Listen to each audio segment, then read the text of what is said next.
Hello, I giving Boboy na may rakpam. Nahanam pumas the Esorgi wapau tana bugida maglak piba ang sigida magkatagachari. Agi pratnadi, nahak na takdi ba wapau ang sige mapal na, Esorgi hinanung siba, amasung mahaki mi, aduga mahaki singlupo hinanung siba sini. Diba ehak na nahaki na pamda nolukchoning badudi, nahak na takdi ba wapau asina. Nahak na nahaki singlupta pipam tokpa nahaki commitment, amasung nahaki singlup ki luching bisingi makapon pam tokpa adugi mahuti silhandigan. Adu ba wapau sige mapal na. Nahakising lupa hinanung siba, nahakising lupa luching busing hinanung siba, adu kwai maru oina, Esorgi matik mangalig na magtihingba punsi da chakot pa adu, eki prathanani. Ibang umaki wapau, taminas.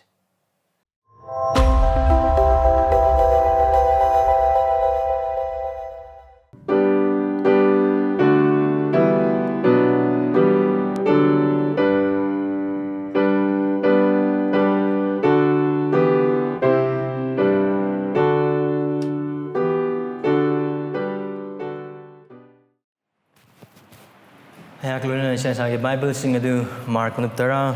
pada amadagi na tragani toy phabuda hangdokpi Mark chapter 10 verses 1 to 12. Adudagi mahana mafam adudagi haugatuna Jordan turuangi wangma Judagi lamda laklami miyam adusu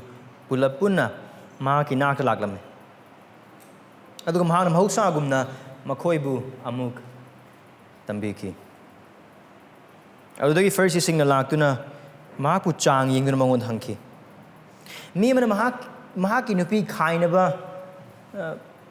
wayena yabra. Maduda Jisuna makoida kumki. Moshina na koida kariya thangpi ki bage. Makoin haiki. Mi mana khainache inaraga maaku khaangheibaga moshina yabiram. Jisuna makoida kumki. Nakogi thamoi kanbagi maramna moshina nakoida yathangasi irambani. Adubu kutsemgi ahobudagi Esorna makoibu nipa amasung nupi ona sembiki. Maramaduna nipa na mahaki mama mapa thaloktuna mahaki nupi da napsingani. Aduga makoi ani hakchang amata oigani. Makoi ani oidre. Adubu hakchang amata oire. Maramaduna Esorna tinhan kraba adu mi kana amatana khaidoktasanu. Yumanungda mahaki sebokna na mangonda masigi maramda amuk hanglami. Maduda mahana makoida haiki. Kanagumna mahaki nupi bu khainaraga atopa amabu laurabade. Mahakna nupi adugi mathakta lanabagi thabak tawrabani. Aduga nupi amana mahaki mapuroi babu khainaraga atopa nipa amada mayum palapadi. Nupi adu nipa lanabani. Masi Esorgi wahayni. Prathna tawsi Esorgi matengis. Kagi pa amasung Esor. Prabhu kagi mangda taduna laribana ki wahay si aruba. Thamoy kainingai oiba. Amasung China na thanba wahay ni. Ipasor sinahaki aningba nate andubu pap na maram oiraga. Hiram asida. Krista na tambiba mathaw tabadu. Yamna maiksing. Prabhu Aruba, Arumba,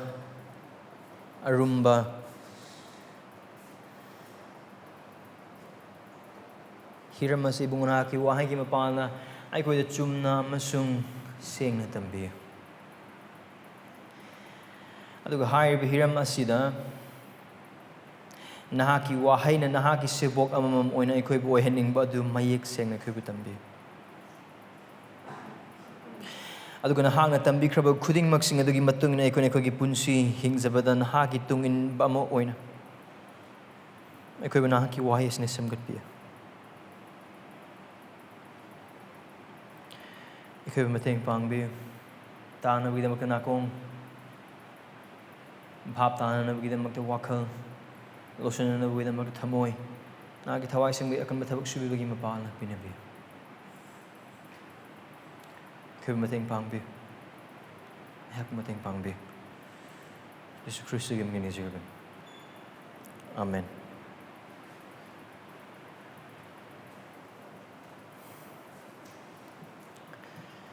Ay hak na, nahapu. Nasidagi hona lepa leitana apaphat animakta lairanang amasung nungaiba animakta hakchang phaba amasung sonba matamdasu sibana akhoi anibu khaidoknadriba phauba thadokpa leitana nungsinaba amasung chetna painaba aihaki punsigi khongloi oina lausilabani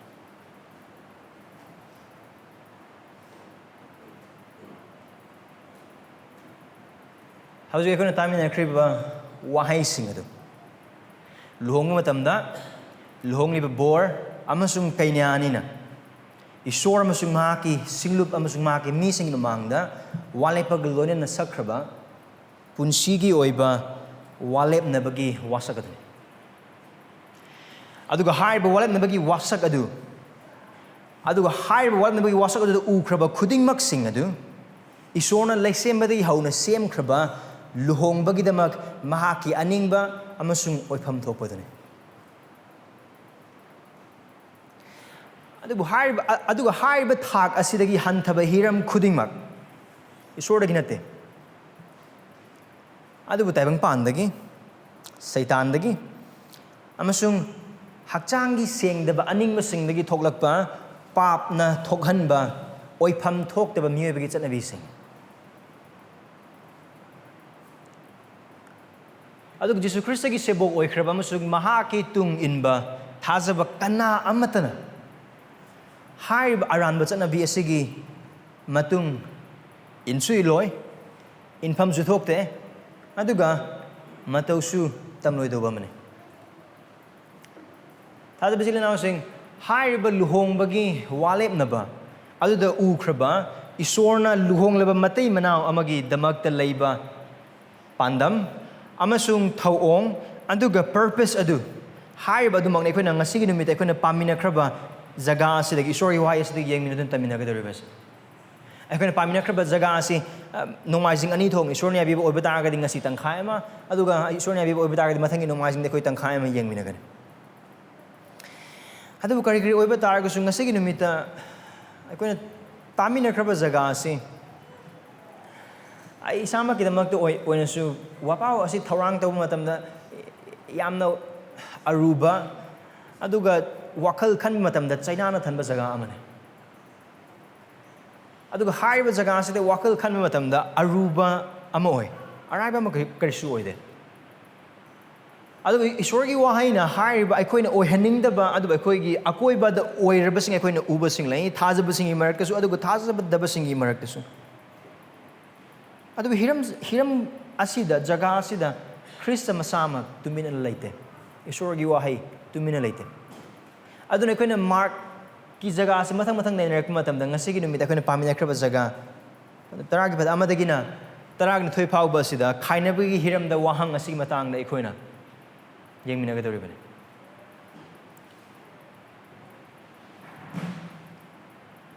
aduna aikoina ngasigi numit paminakraba jaga aduda gi aikoina khangminabi ab achauba warol mapumoiba hiram amasung bisoy desin aduga haib hiram asi mathangi nongmaising phauba ku chamminagani Here's a main idea. Jisugi asengba sebokna punsi chuppagi oiba luhongbagi waleppa aduda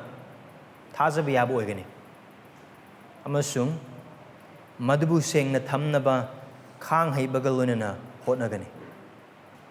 A true disciple of Jesus will remain faithful to the lifelong covenant commitment of marriage and persevere in keeping it holy. That's the main point of these 12 verses. Aduga chochoba hiramani da koi khaidok minaraga yengani verse 1 dagina verse 9 phauba ma aduga verse 10 dagina verse 12. Verse 1 dagina verse 9 pada tara pada ama dagina mapan phauba ama aduga pada tara dagina tara gina phauba ma. Now verse 1 to 9 Luhongba si nupa amaga nupi amagabu Esorgi mangda hakchang amada punsinba punsigi oiba lipuni. That's it. Ahanba verse mapan na dito. Pada mapan na aduda ay ko na may uba panggado se luhongba si nupa amaga nupi amagabu Esorgi mangda hakchang amada punsinba punsi gi oiba lipuni. Verse 1 to 9. Marriage is a lifelong union of a man and a woman into one flesh before God. There's verse 1 to 9. In verse 10 to 12, khaangheibaga si Esorgi aning manate. Khaangheibaga si Esorgi aning manate. Verse 10 to 12, divorce is not God's intention. Divorce is not God's intention. I can also give about verse 1 to 12 chapter 10 verse 1 to 12 pauba se Jisu Krishna mark nipan gi patakun trama thadagi mahana tambiba haukraba sebok ama oibagi punsi adugi manung da gyan tagaduba mane. Jisu Krishna gi tung inbagi manung chan bhap tagaduba mane. Jisu Krishna gi tung inbaga luhongba mate mana oibagi punsi ga khaangheibaga leite. There is no dichotomy between following Christ and marriage. That's why marriage should be understood in the context of following Christ. Aduna a true disciple. Main idea adu. Mapumoy warol the Jisugi asengba sebok. Ramne ko ne khangraba adugumna Jisu Krishna mahaki sebok oibagi mamal adu mang mati mark nipan bagi tambirak pa horok pa matamda aduga mahang na mark pandu mapan adu de ko mamangi nomaizing ani ahum de yeng minakrab adugumna hena mayek sengal aduga harba jaga khudimak sing adu akoi punsigi hiram khudimak singda loinama apply tawgudo bangatne kena ba amata leite aduna thajaba masana Christian hana kaujuba mi singi marakta thawagi punsiga hakchang gi punsiga Christian gi punsiga tabang pan bagi punsiga khaidokna na bahon na mi single adu aram bane adu apang bane adu isora tambiba ama natte Christian tambiba ama natte punsi ma kaktane adu ga hai badu Christ gi sebok oibagi manung channa loina mak bhap ta ga dune aduna yan haning se sini Jesu Krishna luhongbagi matang da maruina wahang se khaangheibaga gi matang da ne adu khaangheibaga gi matang da wahang halakam matam adu Jesu Krishna apum madu tambi aduna harba Krishna tambiri ba se Jesu Krishna gi sebok ama oibagi punsi adugi manung channa matungina bhap ta ga doba man adu hamdu akoi yeng se verse 1 to 9 adu da verse 1 akoi na ubagum na Jesu Krishna adu lae aduga akoi na khang ga dobadi mahak Jerusalem tam lak pa lambi adu ni mahak leiri se aduga verse 10 asidagi di yamna thuba maong da Jerusalem tam na changbagi maong da mark ni irakani adu mark Jerusalem de yaudri adubu yarakadore Jordan gi Turen gi wangmada Judea gi lamda lae Judea amasung Perea gi lamadu dane makoi lakli base aduga Kristana even mahang na Jerusalem tam na naklaglaba matam mahak na sigido matam naklaglaba matam adu phawbadasu aikona mark na haiba asi adugumna aroiba verse 1 gi loselakpada mahak na mahausa mahaki mahak tawba thabak amagumna mahak na tawpham thokpadu kar tawpham thokpa khudimak sing mahak tawe Jesus taught mahak na tambi naksalakliba mahaki khamthengba awaba naksalakliba mahaki cross naksalakliba mahaki ikaiba sing naksalakliba mahaki khongoineba khudingmak sing aduna Krista mahang na tawpham thokpa thabak adudagi mahaki pukning ani longthokte mahaki oipham thokpa adu tawpham thokpa adu mapagi haiba inpham thokpa adu mahakna mapung phan pham thokpa hiram khudingmak sing adu mahak chap chana mapung phale adu haibadu kaino tambiba mahaki sebok singda daga mahaki mi sing most likely I couldn't imagine the young matam the magi sebok sing magi missing adu magi tung leiba mi mayam adu da tambiba man adu I couldn't khangmina gadu ba mani Jordan gi Turen gi wangam sung Judea sung Perea gi lam se baptize of Johanna thawal taramba jaga mani adu har bes Jesus Christ dum le man maram orakam da Christ khang missing adu ki mati jagam mani adu ne magi maninda mi mayam pulap mi mayam magi matung in bagi matang na mark har bes da ko ching ningai oi am sung ngak ningai oi de adu verse 2 yoks lakung matam da ko uba sa kanano first sing haju phau phau da mark na tambirak matam da first sing asina Jesu Christ gi manakta lak maong se mafam asida uriba simang ai kon haibu chapter 2 da uba phangkhre aduga ton mamang gi mathaki chapter sing da ai ko uba phangkhra bamni aduga makhoi gi lakpa thamoi da koina max na uba phang first sing aduna lakna mahakpu chang yengduna mangon da hangki na mangon wang ama hangna bi da makna lakli bese Jesu Christ gi manakta wang hangna ba lakpa akai ba natte Jesu Christ gi manakta karigumaka khangna bagi da makta khangning bagi da mak lakpa du akai ba natte adu Pharisee sing asina tori base khangning bagi natte Yesu Christadagi pautak launanabagi damakta natte. Adubu Yesu Christabu khudi thianabagi. Mafam se siznariba wahai chang yeng bahai ba wahai se lang hunjunbaga chaman. Khudi thianaba. Mayam mangda maku ming thianaba. Aduga mahaga se mayang mangda ikai ba nanghanaba. Aduga mahaga se mayang mangda lal hab utanaba. Adugi maiketuda. Aduga haiba jaga asida makoina Christabu changing yengnaba lakpa matam asida Jesu Christ gi matamda lairamba Judi singi marakta aduga Rome gi marakta su aduga Pharisee sing amasung Saduki sing khudingmak sing sastra oja khudingmak sing gi marakta yamna controversial oiba topic amadani isam samnai oiba taragadi khainabagi hiramadada wahang hangwai makoina lagis asigi Pharisee sing asina Jesu Christ na mahang na chingthak tambiba koina mathi pandu manga padu kuntra mathu kuntra ne thede uba adugumna mahang na hiram aside tambiba dugi matang ma khoi khanglam basu ye adug mafam adu Jesu Christ na tambiba adu yamna kanba aduga makhoina thajna narib adugi mayok ta leib adugum tambiba makhalamane aduga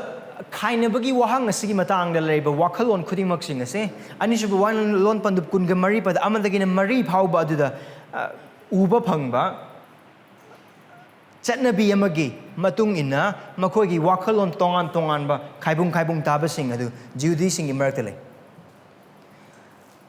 adu makhoigi wahang adu kaino mi amana mahaki nupi khainaba wayena yabra so while yathang adu sizinaraga Jesus Christ da hangbo wahang aman yathangna or while yathangna commandment labor nupi khainabagi makoina tawriba thabak se Pharisee sing gyan thai makoina tawriba thabak khudingmak sing ase sebok sing su bhap thai amram makoini gi hangliba wahang adu sebok sing su bhap thai aduga Jihudi masa khudingmak sing na khan ba masung chanaba lambi amasung hiram sing le na asigi khainaba gi matang ase da Jihudi sing asigi marak ta tambi makhal ani khagle aduga haiba se matam aduda leramba Rabbi or oza ani khaki tambibagi makha pole Shamai ko nupa makhagle haiba Rabbi Shamai asidi ani subu wailon gi pandu kunga mari gi pada amad uba phangba adu dekho ye yeng mi ase Deuteronomy chapter 24 verse 1 to 4 verse 1 du katang yeng se Kanagumani pa amana nupi ama lauduna mahak luhongle aduga mahaki miyang nupi adu bupendre maramdi mahak na manguna lamchat naidaba khara phangle now hairiba Shamai kauba nupa aduga atopa nupa amana Hillel kawe tambi makhala ni two schools of thought one of Shamai another of Hillel so these two schools of thought asigi wakalon anisina focus story se anisu walon gi pandu kunga marigi pada amagi wahai lamchat naidaba khara asigi wahai asigi jaga asidane Shamai haiba kanglup asina Shamai tambibadugi matung inadi emphasis se lamchat naidaba aduda emphasize tawe aduna yamna conservative ba yamna strict ba miyengamani adu kaino asigi lamchat naidaba se mitubi wa lana bagi thabak aduda khaktung aduna Shamai kangmuna hairi se nupi amana karigumba luhong laba matungda natabli se chatpa oiba taragadi khainaba yai adune adubu Hillel gi tambiba segi matung inadi adugumba oide yamna liberal oiba tambiba makhalamani adugu magi emphasis se khara ai wahai adudane some aduna nupi amabu khainaba gi maramse am hekta oibe injang thongbada injang kaabo oiba taragadi anang injang thongba hitena khaidokna ba yai sumbi chitpa sumbi sitpa haita boy bata agadi anang asidagi ai kainare adu yai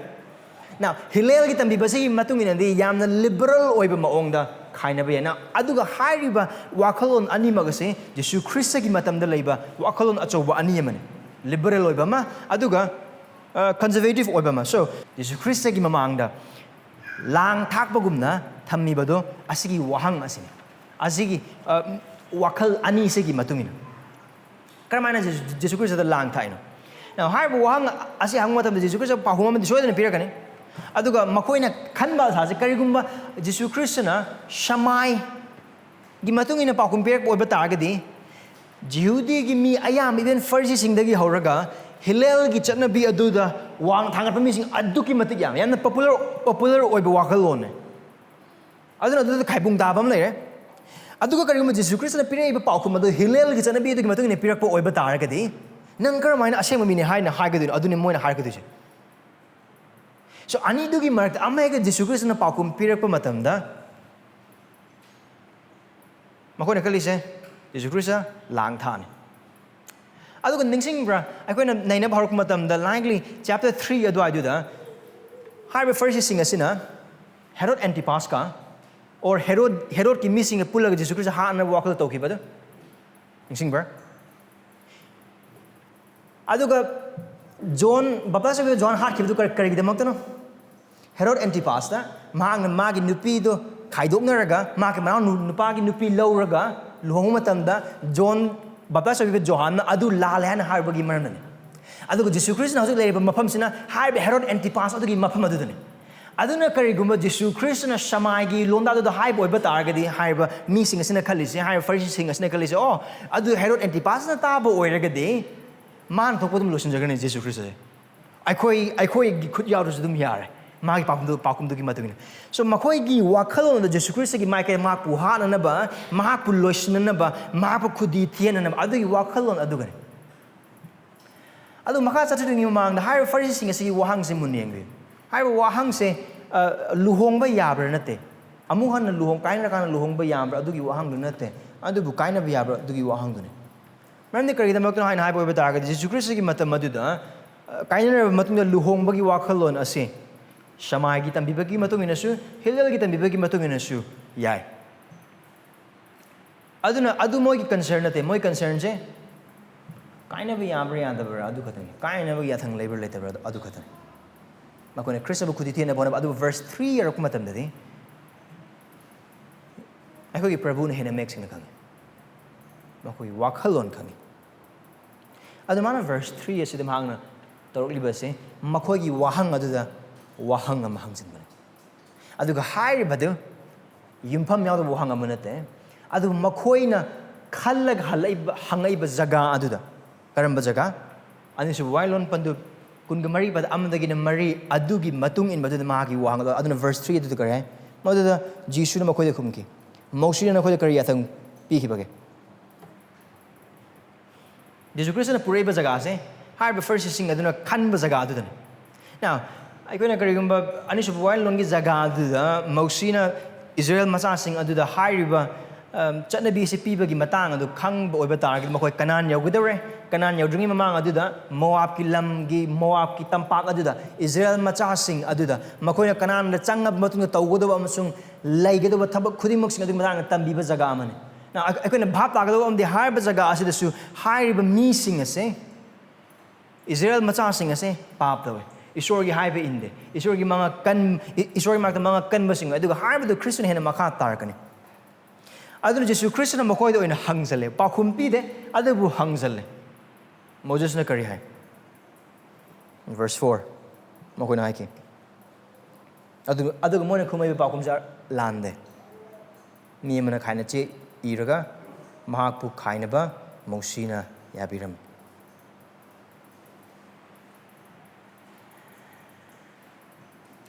amaram dai boy targadi Jesus Christ na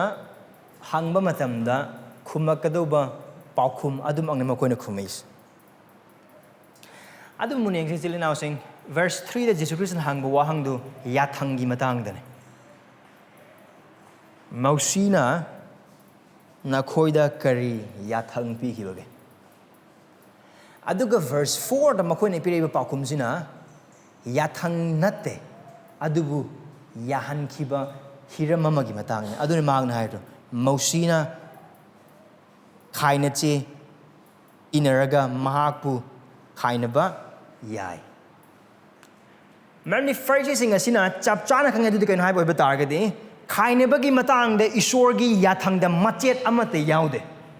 like manga da su tora why yathang go like manga adu da su yaude aduga mausina mafam asda piri basu yathang ama oina nate now that will be very clear makatana aikoi yangal ko matamda aduna kaino haina haiba oiba taragadi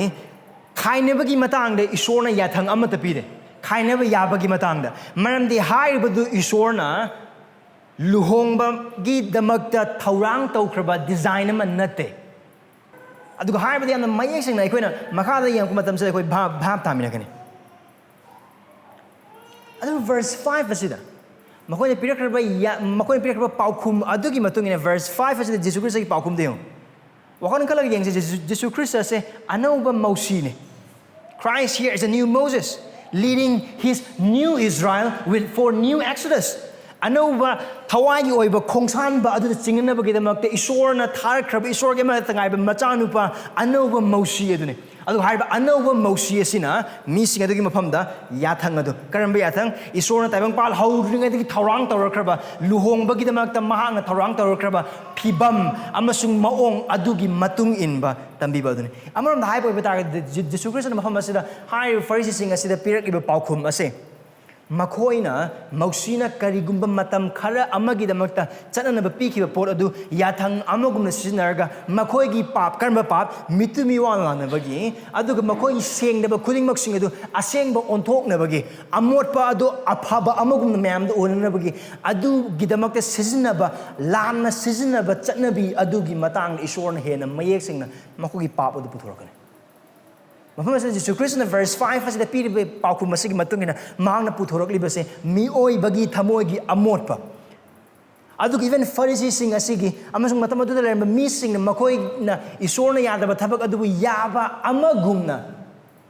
excuse ꯑꯃꯁꯨꯡ granted ꯑꯃꯁꯨꯡ loophole ꯑꯃ ꯊꯤꯔꯒ ꯆꯠꯅꯕ ꯑꯗꯨꯒꯤ ꯄꯥꯞ ꯑꯗꯨꯅꯤ ꯃꯐꯝ ꯑꯁꯤꯗ ꯈ꯭ꯔꯤꯁꯇꯅ ꯄꯨꯊꯣꯔꯛꯏꯕꯁꯦ ꯑꯗꯨꯒ ꯃꯐꯝ ꯑꯁꯤꯗ ꯈ꯭ꯔꯤꯁꯇꯅ ꯇꯧꯔꯤꯕꯁꯤꯁꯨ ꯍꯥꯏꯔꯤꯕ ꯐꯔꯤꯁꯤꯁꯤꯡ ꯑꯃꯁꯨꯡ ꯃꯐꯝ ꯑꯗꯨꯗ ꯂꯩꯔꯤꯕ ꯃꯤꯁꯤꯡ ꯑꯃꯁꯨꯡ ꯃꯥꯒꯤ ꯁꯦꯕꯣꯛꯁꯤꯡꯒꯤꯗꯃꯛꯇ ꯑꯅꯤꯁꯨꯕ ꯋꯥꯏꯟꯂꯣꯟ ꯄꯟꯗꯨꯞ 23 ꯑꯃꯗꯒꯤꯅ 4 ꯐꯥꯎꯕ ꯑꯗꯨ ꯅꯤꯌꯣꯝ ꯆꯨꯝꯅ ꯏꯁꯣꯔꯒꯤ ꯑꯣꯏꯕ ꯃꯤꯠꯌꯦꯡꯗꯒꯤ ꯒ꯭ꯌꯥꯟ ꯇꯥꯅꯅꯕꯒꯤꯗꯃꯛꯇꯅꯤ ꯑꯗꯨꯒ ꯃꯍꯥꯛꯀꯤ ꯄꯥꯎꯈꯨꯝ ꯑꯗꯨ ꯀꯩꯅꯣ ꯃꯨꯟꯅ ꯌꯦꯡꯕꯤꯌꯨ ꯚꯔꯁ 5 ꯅꯈꯣꯏꯒꯤ ꯊꯃꯣꯏ ꯀꯟꯕꯒꯤ ꯃꯔꯝꯅ ꯃꯧꯁꯤꯅ ꯅꯈꯣꯏꯗ ꯌꯥꯊꯪ ꯑꯁꯤ ꯏꯔꯝꯕꯅꯤ ꯀꯅꯥꯅ ꯅꯠꯇꯦ ꯑꯁꯤꯒꯤ ꯌꯥꯊꯪꯁꯦ ꯏꯁꯣꯔꯅ ꯅꯠꯇꯦ ꯃꯧꯁꯤꯅ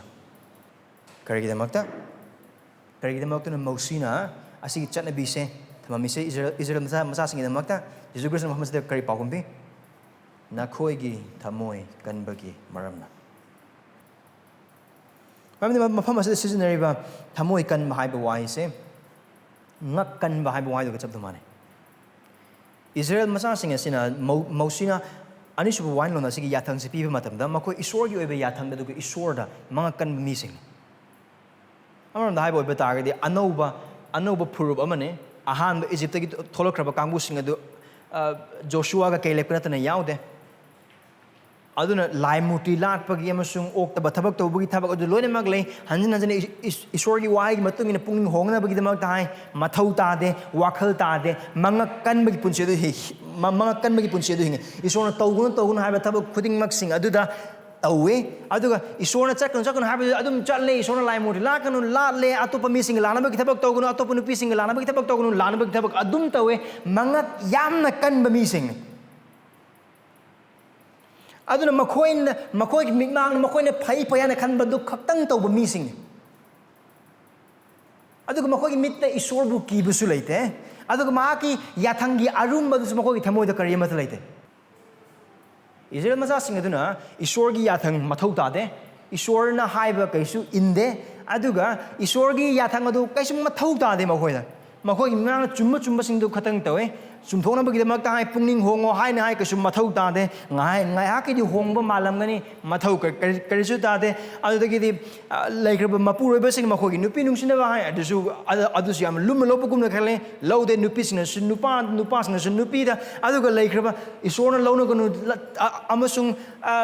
pabor ominegno haiba jaga khudimak sing du loinemak thugairaga laim muti latpadagi haroga lalabagi taba khudimak sing du leibena maram oiraga Esor du kide Esor yathang adu laude adun Esor yathang laudaba lumna laudaba aduga Esor bu kidaba mafam aduda amang ngakten aduga tongsaba amata leite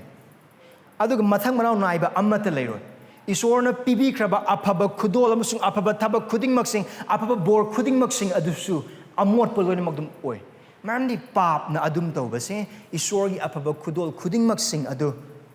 manghanbane. Adubu sizinabane. Karigidamakta pap ki oiba aning bapamado ning thungana nabagidamakta. Aduna si ngakkanba se karamba makal ge ba wakhalon no haina haibo oiba targadi Esorgi waina haibo oiba targasu punsi wen hingakprin ne yadina du idabok te Bible na budi hai adubu practical oin hingakpa matamda yande Bible na haibo oiba targasu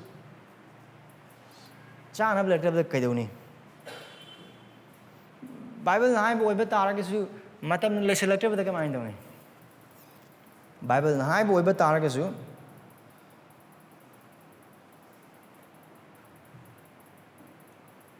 adubu Isor na haibo oiba targasu adubu Esorgi wahaibo di chume adubu Bible di chume adubu Esor di kigadobane adubu Esorgi haibo ingadobane adubu na adugi adubu haibo wakhalon do adune Christ Muhammad the highest Nakhoigi akanba thamoina maramoraga Adugi akanba thamoiduna maram oiraga khainaba se yakhiba mane karigidamakta lanabagi amasung sengdabagi pap aduna maram oiraga purakadoba Israel masa sing aduda purakadoba akaiba khudingmak sing aduda kananabagi kharamakhay kananabagi Maramdi khainaba adugi mitimiwa lanaba animak ase Esorgi mityengda tukuchaba amasung phattaba ngaktane adubu karigumba khal olakpa matamda khainabaga mitimiwa lanaba ningha thamna mitimiwa lanaba openly mitimiwa lanaba adugi punsi aduga khainaba asiga ani se khal olakpa oiba targadi phattaba ngaktane animak aduba sigi phattaba ani se khal olakpa oiba targadi Khainaba sina phattaba adu mayam ani dudagi khara khatang phaba phattaba mane aduna aikoina bhab ta ga dobade ani su wan man kunga marida Moses na khainaba gi che ma piraga khainaba yahan khibadu Esorgi yathanga manate adubu miyoibagi pap na maram oiraga ahenba achouba mang takpa purakadauba adudagi kannanabagi damakta yahan khiba chanabi amani aduga hairibadu matam pumbagi oina chanagadauba chanabi amadi natte maramdi Esorna anisu wanlon adugi jaga mousigi matamda yakhibadu maruina nupi sing adugi damakta khalagani Esorna nupi sing aduda leiba nungsiba amasung thaujal aduna maram orga yabi khiben maramdi adugi matam aduda kariguma nupa amana so asine kariguma khone papa oiba taragadi khangani karam kanda nupa amana nupi ama khainaba yagani khainabagi che adu piraga maramdi khainabagi che adu yaudana nupi adu atopa nupa na karamta lobi gedo leite adu ayama matamda nupa nupi du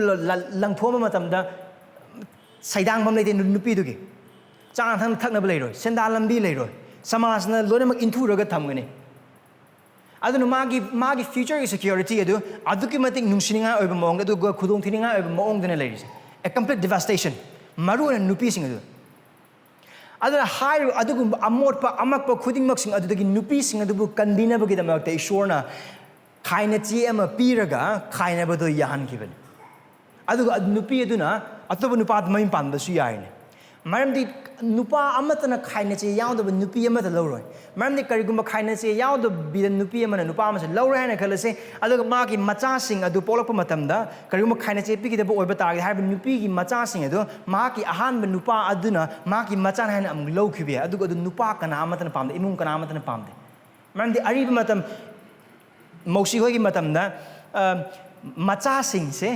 angang sing se mapagi pangal ne matamduda term insurance kari su leite aduga life insurance kari amata leite moi insurance ai babu machasing kari machasing adu mayam poga pangal phana leibo oiba targadi makoina hanurakpa matamda makoi yo thakpi bagi senbi bagi security adu le aduna maram oiraga nupa kana amatana khainabagi che yaudaba nupi amata lauroi ubra asa isorna piriba yabas maroina nupa singi pap aduna maram oiraga nupi sing aduna thengnagadaba awaba sing adudagi nupi sing adubu kanbinaba kidamoktane Isorna nupi sumagi saktam da same given maram oiraga matam aduda leramba nupa sing aduna tauba pap sing adugi mayokta isor lei aduga hairiba adu haibaduna maram oiragani amaram haiba oiba targadi nupa singna toning toning mong tauba oining mong oiba adugi sengdaba isorna yadaba thabak sing aduna maram adugi papaduna maram oiraga nupi singna thenengadaba awa anang sing adugi kannana wedamakti pikiba matam kharagi provision amane aduni mana mafam asida hairis verse 5 da nakoi thamoi kanbagi maramna asigi yathang se iramane punsi pagi nate aduga mi bagi chana bi amoina semgadaba masun nate aduga Jesus Christna ma ki anu winning tholai bakta ma ki sebok singda haibase mayek na bhap taba pame mam di Christagi ning tholai bakta asigumba punsi se oipham thokte leifam leite papki amasung mahaki mitamdoduna semkhraba nupibu hanthane yengbagi amasung namsillaga thambagi amasung makhoibu papna marmorkanda awanang nanghangadoba khudingmak sing adu Christ ganing manate Esorgi pamanate God is against male chauvinism. Be clear on that.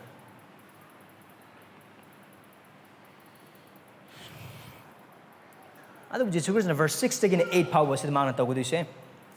makoina ko torpaduna ani sibu wine lon mausi adu Jesus Christ na pura kadori basina isor Luhongba dugi maikegi adu mana verse 6 again 8 power sid pura kadori se luhongbagi matang da isorgi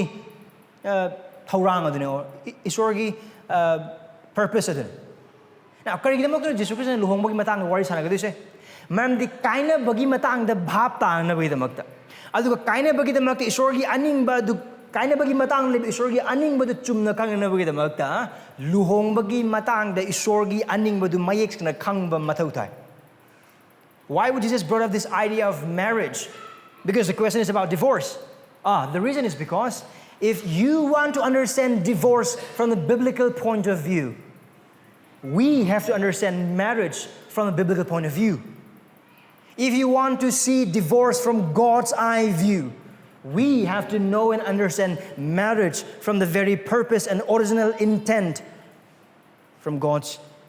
point of view for marriage. And that's why Jesus goes back not to Deuteronomy, but he goes back to Genesis, verse 6 to 8. Marma adubu, see, verse 6. Contradiction naman po siya. Adubu kutsim gi aho badagi sorna makhoi ba nupa amasung nupi adubu nupa amasung nupi na sembiki matay manaw adubu marmaduna nipa na mahaki mama mapat hadok na mahaki nupi dan napsin gani aduga makhoi ani hakchang amato oigani makhoi ani oidre adubu hakchang amata oire Muhammad Jesus Christ na ko tawri se mahron pandum ama pada kun gataren Pandup ani pada kun gamari masung kun gamanga ne. Isor na nupa masung nupi ani sibu sembi kiba matamda. Chap mana ne sembi ki. Ikai khum na bada. Adu ga mamalda. Adu na hai basta yam na mayek seng ise Jesus Christ na first sing ase adu magi sebok sing adu ga mahmad leba mi sing adu mahang na mayek na Christ na unarba honori se isor gi aning bagi matungin baluhong badune. At Esorgi aning bagi matungin na Luhongba haiba se nupa amaga nupi amaga gi marakta oigado mari mane nupa amaga nupi ahum ganate or nupi amaga nupa ahum ganate man Esorna sembi bimatamda Adam ga Eve ka chaubi ga tombi ga sembi binate Adam amasung Eve katang right aduga haiba Luhongba se nupa amaga nupi amaga ani dogi marakta khaktang oigado bane nupa amaga nupi amaga khaktang gi marakta oidaba khudingmak sing adu luhongba natte Esorgi matugina Bible tabibagi matugina mi singa taibang panbana aduga samasna sarkarna Aduga taibang panbagi wai yatang na haining ba haisono Esorgi matung ina luhongba haiba se biological nupa amaga nupi amagi maraktane. Maram di Esorna sembi ba matamda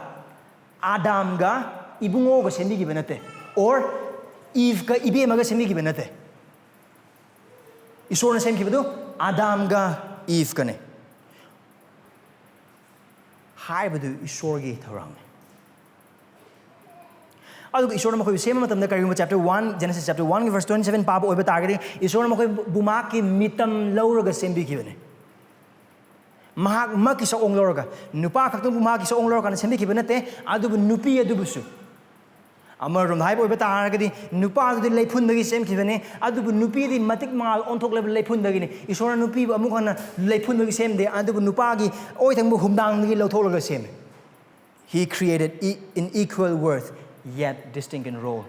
Thaudang tongale adubu mamalda chabane. Adumana verse 8 and 7 and 8. Hai base. Isor na laise makpa dagi hauna luhong mate manao ki marakta lagi Maria dagi matangan. Kari? Isor na nupa amasung nupi ani adugi marakta luhongba semba na maram oiraga. Isor nupa amasung nupi ani dubu thaudang tongan bo oiba targasu chap manaba mamalda semba aduna maram oiraga. Isor na adugi maram gidamak luhong nabag luhong udmana sembi kibana maram oiraga. Verse 7 maram maduna grounded in verse 6. Verse 6 aduna maram oiraga kari. Verse 7 nipana mahaki mapa mama thadotuna mahaki nupi da napsun gadawani. Now, asida uliba idea se thadok aga napsan bagi idea ne. Nupa na su maki imung dagi maki nupi da nupi na su maki imung dagi maki nupa da. Adu mafam asda maru oina Esorna maru oina piri ba thogang sa kana no nupa da ne. Kaya gidamak no mami nupa imung gi makoko ne Esorna sembi bane. Adu ga haiba thogang se nupa na maru oina tawgodo bane. Nupa na mapung oina tawgodo bane.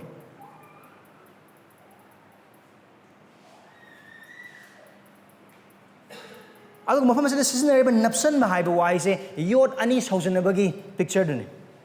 Or se isam sam haiba oiba targeti super glue du khud ta taira kan napsala kan setat nabi yada bagi moong aduga picture dune asida Jesu Christ na udlise or Esorna matamadu de sizinakhrida. Man thaza bichila na sing wakal khalaga gi se ani Genesis chapter 2 verse 24 again 25 power se karam gana hai no Esorna Adam se maganda mana kusim kudim bosing se matam da phai lona magai adu Adam mathan ngai ba na ai asima di phatre adu magi mapang ma semge mapang to seme matung da Esorna magu purae adu Esorna makoi ne luhong bire purak podu luhong bagi picture mane adu makoi ne thamina matung da Esorna kari hai yamna nimthizare yamna phare adugi matung da ne aduga haiba wai se Adam na mahaki nupi da nahaki haki saru gi saru ai hakchang gi hakchang nahaku ai hang na nupi hana kaugane ubra Adam na ihan han mahaki nungsi bagi isai du sakraba matung ne asigi verse 24 to 25 kan lai Genesis chapter 2 da haiba du Esorna luhongba da asa thamba amasung mahaki pamba ningba man Marana nupa na su maki nupi khaktang da aduga nupi na su maki nupa khaktang da nungsiba amasung napsan ba oigadobani aduga verse 8 makoi ani hakchang amatu oigani. Now asida amu har ko na ani rak ni hanjalisi asigi jaga se makoi ani oidre adu hakchang amatu oire nupa ma or nupi ma luhongba matamda tongan ba imung dagi oram ba yan tongan ba hakchang pan ba yan tongan ba phibam dagi pukhalak pa yan tongan ba imung gi background mo dagi lak pa yan adubu luhongba matamda Esorgi mangda. Now haiba luhongba Christian katangi luhongba nate luhongba khuding ma Esor thaza da basing Hindu gi luhongba oigra Muslim gi luhongba oigra luhongba khuding mak luhongba me hekta khuding mak sing ado ani do luhongba matamda ani nate adu amane hakchang amada thawai amada maram amada punsi amada hai with the short pamana Lubudi luhongse adubu phamungdi pungumse lubudi luhongse bani bank account pungumse lubudi luhongse nang gi thopa to ai gi thopa to ge lubudi luhongse adubu lairib lanthum khudi moksingse ibani gi ai gi khara nang khara tangai tangai yena sina adu nate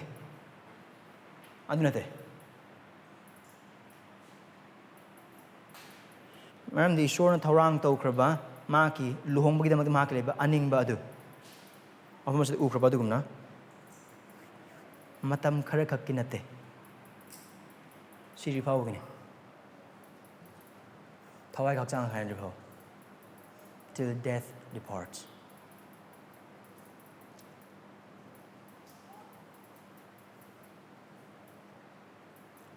Adu luhong matam na matay manaw amagi marak talay na wallet na ba do o ay na nang bunong siri ba makay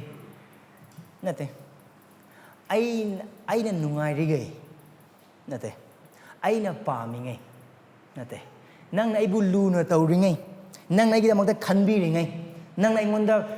anniversary khudingi cake ka lagi di gift ka adu ga lay biringay birthday khudingi ingonda acho ba gift pibiringay nate ay nangu pamingay nate luhongbagi walep na ba adu aduga luhongbagi mari adu sibana khain riba phaw matam adugine do har khudimang sin har matung de Jisu Krishna asi se leisem hubadagi Ishwarna lekraba luhongbagi idea adune luhongbagi wakhalon adune mate bana magi mat leina ga doba ko kaina bagi walo ngaptang to kho asi ni Ishwarna luhongba matamda man same kribase adu oiba taragadi asini man verse 9 the haris here is a summarization and clearly stated intent of God for marriage luhongbagi damagda Ishwarna leiba asengba amasung achumba wakalon lekham topa wakalon amasung hiram madune Jisu Christ Muhammad the haris mar maduna Uras mathang mana Jisu Christ hark matam the reason of the adum period chali se mar maduna Ishwarna tinhan kraba adu mi kana matana khaidok te sanu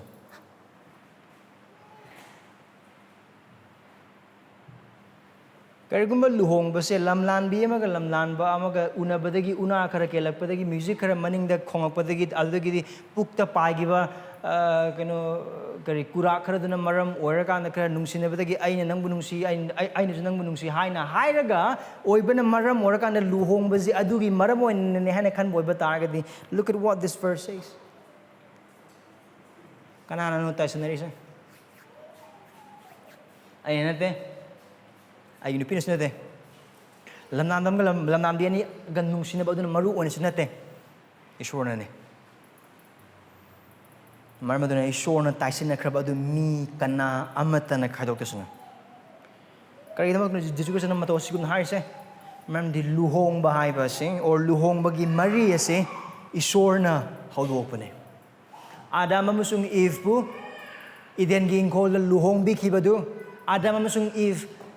Ishwarna Eve se matungda Eve sumagi thokpa ma iden du dum koiraga lakpa matamda Adam thengrobdi ihe nupam le mene han hairaga nungsinaraga laigiba nate it was not Eve to Ishwarna semaba lor matungda Adam du maming thona ba puraga mahaki nupi oina mahaki hingmina ba mahak leimina ba gidamakta puraga Ishwarna luhongbi khrine kanana hodoi du luhongba Ishwarna luhongba se Ishwarna hawdoki bane aduga mahangna harba luhongba iden gi ingkhol lagi mahan hawdoki bane luhongba se samasa semgatpa chanabi man nate ko aduga ayan haikra aduga nupang nupi man nungsinabagi maramna oirakpa ama nate kariguma nungsinaba khudingmak singasina luhongba oigada oiba taragadi imai pe ma luhongba do mayam onthongna yam khrani nungsinaba khudingmak kari hai koi hana matamda nungsinaba khudingmak thunagani haiba leite right it is not ultimately love that unites. It is God. It is God that unites. Ishwarna ne luhongba se miyoy bne sengbat panates sangsan amana sarkar ama hektana aduga club organization ama hektana masi madi phajare masi madi mi ama khatana sen taladi oreduna ani se tanina boiba tar paisa yamna paina adugi idea ri tholok ba ama tanate Ishwarna bhai khangna hawdora khraba amane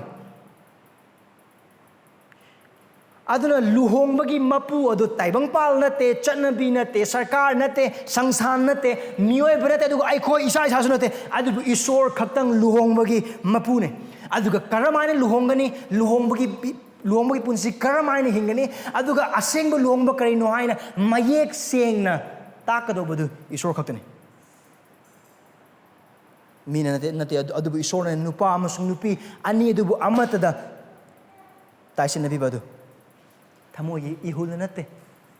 thamogi jing laubuduna nate swai laubuduna nate phami naringa da unaken gibuduna nate chikhiba napi masingduna nate it's by God aduna har mate mina mas isona taisinaki boiba targadi oifam thobudo karino adun Jisu Krishna haise mi kana amatana khaidokasuna mi kana am hektana let no man separates kana sige mi se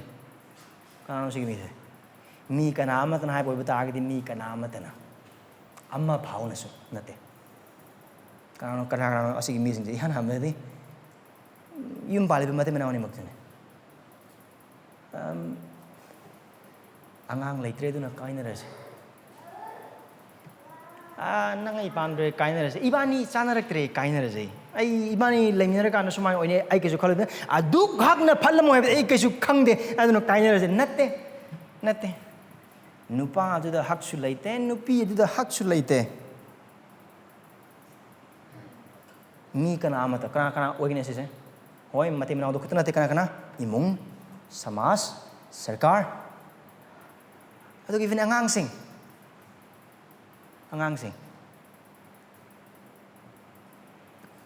maramdi punsigi mapu du isor khaktang oiba dugumna luhongbagi mapu su isor khaktane aduga haiba se Jisuna Muhammadda mayek senga farisi singa aduda makogi lana khalibu wakhal makogi pap adubu yahanbagi punsi aduda aduga magi sebok singa aduda magi tung ingedariba magi mi khudimu singa aduda yamna mayek singa ninge sesini isorna sembane isorna oigani haibadu khaktang oigani aduga Jisu Christ gi tunginba asengba sebo khuding magna haibadu mayek singna khangbaga lonena isorna taisana khraba aduda thajaba yana leigani tebang pamna haning mai boiba targasu tebang pamna oining boiba targasu so I have few applications here yana amdade yum pana ben mapur hoiba sing nupa sing akhoi gi nupi singbu khwaidagi wangba thakta thamsi makhoibu khwaidagi hena nungsisi isorna nangam sung ayon pibi kraba akhoi gi nupi sing ase phajabagi thak ohensi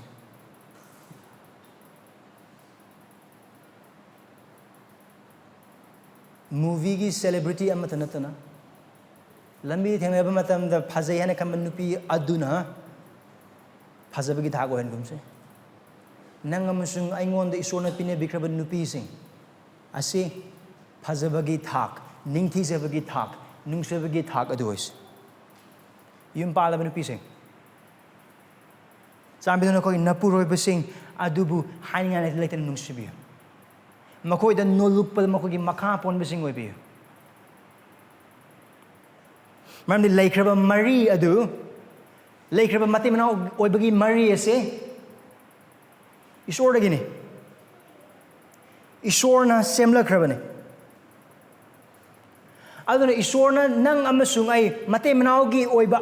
mari adu apamba du mafam asda makesna akoi uhanbire adu bible gi tongan mafam dagi tapi nungsina bagi damata kathok pa yawbuga doineba nungsiba aduda nungsina bagi damata aduna hairiba nungsiba aduda mate manau oibagi punsi adu hingbiu adu gi hingsi marni thaja bisil now sing luhongba se maruina yum palaba miyoi sing mate manau sing luhongba ase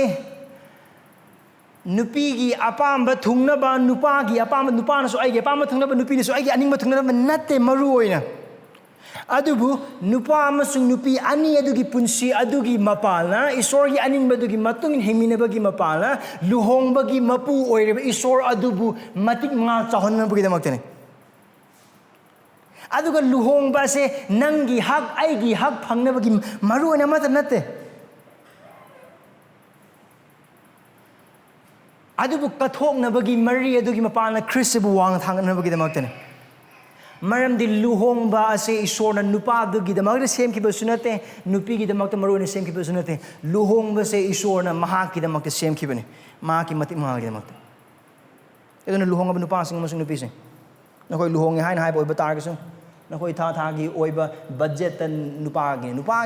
nupi tongan budget leibra o sidi agi paisa ne amu hanne yenganu sidi nangi paisa hanne yenganu adugi punsidu mahing hingbra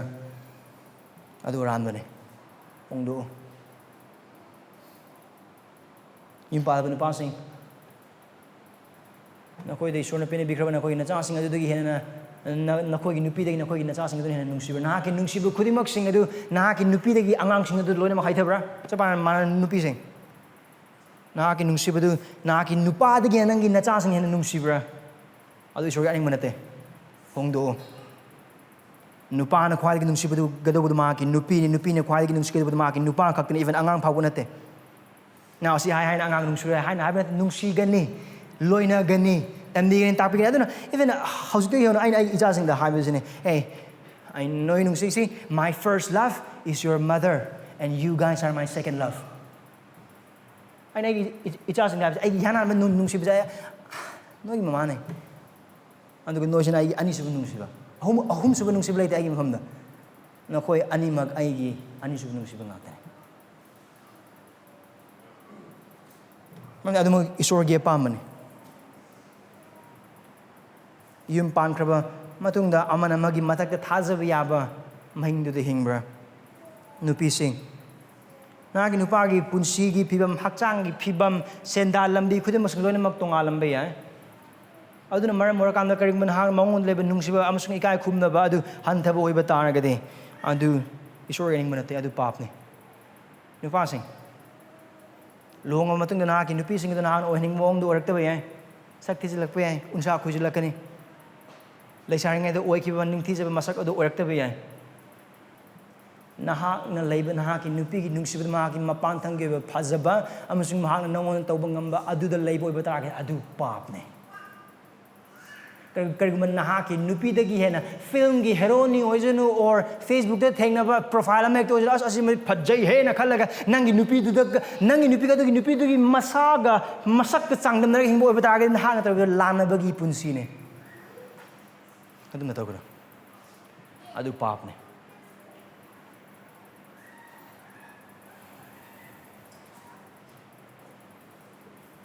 matay mana oikraba khudimang na mayek na bhap tanga do amsung khanga do bodide sin Esor na sangdana bikraba adu matam khara kakinate adu punsi chuppagi ne aduga hairiba adubu hairiba mari adubu sengna amasung chumna thamba adu Esorgi aning manem sung apamane aduna matay mana amma hektagi maphamda hairiba Esorna pine bikraba luhongba adubu loinana ba hak amata leite ai pamaktre asi nupa je pamaktre se nupi je pamaktre don lotion lagi as yamna ware asi kaina boiba ta ga ai nungai ni aduna kaina thoge adu gi hak amata Esorna nupa nataga nupi de pi de nupa sing mapure bo oikra khoi khodi maksing ai khoi gi singlup ki mapure oiba Krista gi matau tamse mahaki kainya du mahaki nungsibada semgale sagale mahaki kainya gi damakta mahak sargada gi laktu mahaki kainya du buthi adu mahaki kainya gi damakta si adu mahaki kainya gi damakta hingatu mahaki wai na chamthok piri semdok piri adu nangam sungai ekoi gi nupi sing tawse nupi sing singlup ki matau lobu sing oibiu singlup na Krista gi makha pon na Krista gi kainya oina masana masabu mahaki nupa na torokraba thogol khudimok sing de sengdok chaba adugumna mahaki nupa gi damakta ningthi jaba kainya mag na thorang tawba adugumna thorang tawbi ramdi hairiba adugi mapalna Esorna thorang tawkraba leisemba-dagi hauna thorang tawkraba luhongbagi maram madu mapung phanbagi mapalna Esorgi mati mangaloi now yum pandra bising na khan be ai kai no nga sai ni mesedi ai khoi dige su mathau ta ba ja na te khoi ta da bang ta ba na te no gi dong su mathau lai hai bo hai si Esorgi wahai oi bin maram war kana na khoi gi damak de su mathau ta and I have two things for you two things yan ham de luhongkraba matay mena khudingmak sargana semakkraba ngaktane aduna aigi haiba nangji aigi oirani karamano aigi oigiduna thibagi thabagadu tawbana maramdi nupa amhektana or nupi amhektana luhong matamda mahang luhongiba nupi amasung nupa adumak isorna yambiba amasung pamba amad na haiba jaga sidi amuk cheksin maramdi aikoi pap nai pap amasung aikoi gi thamoi gi ahoba thibasina kadai o luhongba khudima aduga nupi bu oitar nupa bu batarasu hiram khudimak sargadagi sema mapang am oiba taragadi isor khangdabasing dadum luhongasu yari apam pam right ngate adune koina prayer things pa khibado Christian namoina prabhu da luhongba se sorganing mane Christian nupa na Christian nupi da yum pan ba Christian nupi na Christian nupa da yum pan ba se isorganing mane aduga ani subade nakoi sig luhongdri aduna haiba o luhonga kan do ne mak thorang to ya luhonga kan thok pu thok pa laksane luhongba se bu ko dum la kan dum thok ko dum le thabak thodi kari hiram loi thok pone right adu punsi de lega adu apang magi punsi ne adu hauju de thorang to luhongba gi damakta luhongba gi punsi gi damakta thorang to bi luhongba gi numi adu gi damakta khakung natana karaman thorang to gani singlup se leikraba yum balaba imung single matam singlen bi makhoi dagi tambi wang hango makhoi da karam haina khanaba amasung mari sangdana rak matam da karam haina koi resolve to we karam haina lakhre no karam haina imung manung semgat minai hiram jaga khodi mak singa imung manung singa hana yum pala le imung manung singa matam lelo aduga nakhoi gi punsi adu isor khangba thajaba yaba aduga Esorgi ba maruina yum palaba mioi singi marakte Esorgi ba Esor khangba amasung Esorgi achumba du phasana khangba mi sing adugi pautak lo aduga hum subadi nakoi marup amasung mapang semba matamda nakoi dagi ahal oiba nakoi dagi Esorga hana sanga chaminaramlaba mature oiba thajaba yaba ahal singa marup sano mapang oy tinabajidi longa manaba kathang tinagado nai adugi apangba aduga taibang panbagi oiba oidaba wakhalono aduda punjingana maramdi ariba thajaba sing asida ariba thajaba yum palaba thajaba sing aduda makoi son oiba taraga khuri matang sing leiba oiba taraga Esorgi thauja Esorgi animbagi matungine chatliba ama oiba maram orkana makoi loksing amasung dhyan lei nakhoi henba aduna Esor khangba mi singi matungilo makhoi ga chatmino ami job pandu tarang thoi pada tarang thoi aduga pawro pandu kunsa tarang noi pada kunadu paw aduna nakoi gi maru pang sing nakoi gi longa sing khata da leisin gano adu nakoi gi ahal oiba sing nakoi gi mature oiba thajaba sing nakoi maru boyo ani bible na tambi ba adugumna nakoi gi mamang thana Esor ga loinana chatminaramba mi sing chatminaba adu khak nakoi gi damak dakhabane adu bijil na sing hoji babu aikuna tamina khraba haiba du mak Esorgi apamane luhongbagi haiba du oipham thokpa mane adu ba kone khangi asimasu khane mane papna amak pasing amot pasing amasung Esorna thorang khraba achumba asibu thugai bam sing yet khaiba sing thoyana aduna khaina ba haiba se papna purakpa thamoi kainingai oiba achumba thawong amane thok liba thawong amane adu bijil na sing haiba sing matang bible tu mina leite adu thajaba khuding magna haiba kaina ba si matang su niyom sumna khanggadobane adu haiba du Esorni abi oiba taragde koi mathangi hapta de mina gane adu yori phawde yim palba nu pasing amasung yim palba nu pising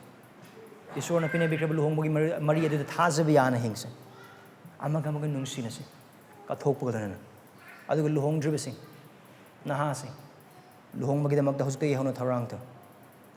Esorgi oiba design adu wakhal to bible lagi yeng thizilo naino adu karam luhongba du karam haina oigani haina haibadu Esorna tambiraba niyom adugi matung inba matung ohelo nakhoi gi wakhal amasung apamba du matung inba chanabi adu do ohengana prarthana tawsi Ipa Isor, Chanbiduna, Nana Tambi Krabasing as they could have a mayek saying the Bhapta with the Pinavi. I call the Chanbiduna Ipan Hakna, Lexing made the Gihona Tam Krabba Luhongbagi Marie Adu. Yan Tazabagi Mapan and the Hana could have been a big Krabba Luhongbagi Bor Sibu, Jetna, Ikai Kumna Bagalunana, Wang at Hangat Punsi the Hings of the Kumating Pangbi. From the higher Punsi, Asina. Nahakum sung Chrisbu mga chahola have a khaangheibaga. Prabu tabang pan bagi miyang matung in natana, hakchang ining bapa matung matung in natana, adun haki aning bapa matung matung in. Economic punsi hings of the Hanamatang Pambi. Nakina Pumtagineser. The Gosigi Mapan. Singlu Basida Mara Chetpa Musum Akanba Luhongbagi Marising, Henipon Hanapinavi. Nakimatimaya. This is Christian minister. Amen.